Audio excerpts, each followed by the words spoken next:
हम जब किसी काम को अकेले करते हैं तो वो होता है और कई बार नहीं भी होता है, लेकिन जब हम सब मिल कर के उस काम को करते हैं तो वो बहुत ही खूबसूरती से होता है और 100% सक्सेस होता है। हेलो एवरीवन, मैं हूँ श्रद्धा सिंह। एकता में बहुत ताकत होती है। जब एक एक करके सभी मिल जाते हैं तो एक ताकत बन जाती है और एक आत्मविश्वास जागता है। तो एक छोटी सी कहानी जिसमें बताया गया है कि एकता में कितनी शक्ति होती है। बहुत समय पहले की बात है। एक बार एक जंगल में बहुत पुराना बरगद का पेड़ था। उसमें बहुत सारे कबूतर रहते थे।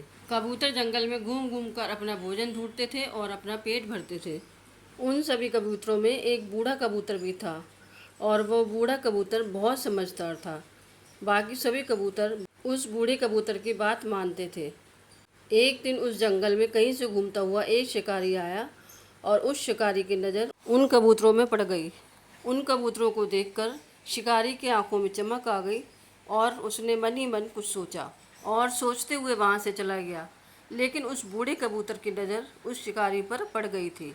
दूसरे दिन भरी गर्मी की दोपहर में सभी कबूतर पेड़ में आराम कर रहे थे। उस दिन वह शिकारी फिर से आया और उसने देखा गर्मी की वजह से सभी कबूतर पेड़ में आराम कर रहे हैं। उसने बरगद के नीचे जाल बिछा करके उसमें कुछ दाने बिखेर दिए और पेड़ के पीछे जा कर के छिप गया। थोड़ी देर बाद एक कबूतर की नज़र उन दानों पर पड़ी। उसने बाकी कबूतरों को बताया, अरे आज तो हमारी किस्मत ही खुल गई है। हमें भोजन के लिए कहीं दूर नहीं जाना पड़ेगा। आज तो हमें यहीं पर भोजन मिल जाएगा। चलो चलकर जल्दी से भोजन करते हैं। गर्मी से बेहाल और भूख से परेशान सभी कबूतर नीचे आने लगे। जैसे ही नीचे उतरने लगे बूढ़े कबूतर ने उन्हें रोका, लेकिन भूख से परेशान किसी भी कबूतर ने उस बूढ़े कबूतर की बात नहीं मानी और नीचे आकर के दाना चुगने लगे। तभी बूढ़े कबूतर की नज़र अचानक पेड़ के पीछे छिपे शिकारी पर पड़ी और उसे पूरा माजरा समझते देर नहीं लगी। लेकिन तब तक बहुत देर हो चुकी थी। कबूतर दाना चुग करके अब उड़ने की कोशिश करने लगे, लेकिन सभी जाल में फंस चुके थे। कबूतर जितना ही उड़ने की कोशिश करें उतने ही वो जाल में उलझते चले जा रहे थे। कबूतरों को जाल में फंसा देख करके वह शिकारी पेड़ के पीछे से निकल आया और कबूतरों को पकड़ने की कोशिश करने लगा। यह देखकर सभी कबूतर डर गए और उस बूढ़े कबूतर से मदद की गुहार करने लगे। और बूढ़ा कबूतर कुछ सोचने लगा और बोला, जब मैं इशारा करूं तभी सभी कबूतर एक साथ उड़ेंगे और सभी कबूतर मेरे पीछे चलेंगे। कबूतर कहने लगे, हम तो जाल में फंसे हैं, हम कैसे उड़ पाएंगे। तब बूढ़े कबूतर ने कहा, सभी एक साथ कोशिश करेंगे तभी उड़ पाएंगे। सभी ने उसकी बात मानी और उसके कहने पर सभी कबूतर एक साथ उड़ने लगे। उनके इस प्रयास से वह सभी कबूतर जाल समेत उड़ गए और उस बूढ़े कबूतर के पीछे पीछे चलने लगे। कबूतरों को जाल समेत उड़ता हुआ देख करके शिकारी हैरान रह गया, क्योंकि उसने पहली बार कबूतरों को जाल समेत उड़ते हुए देखा था।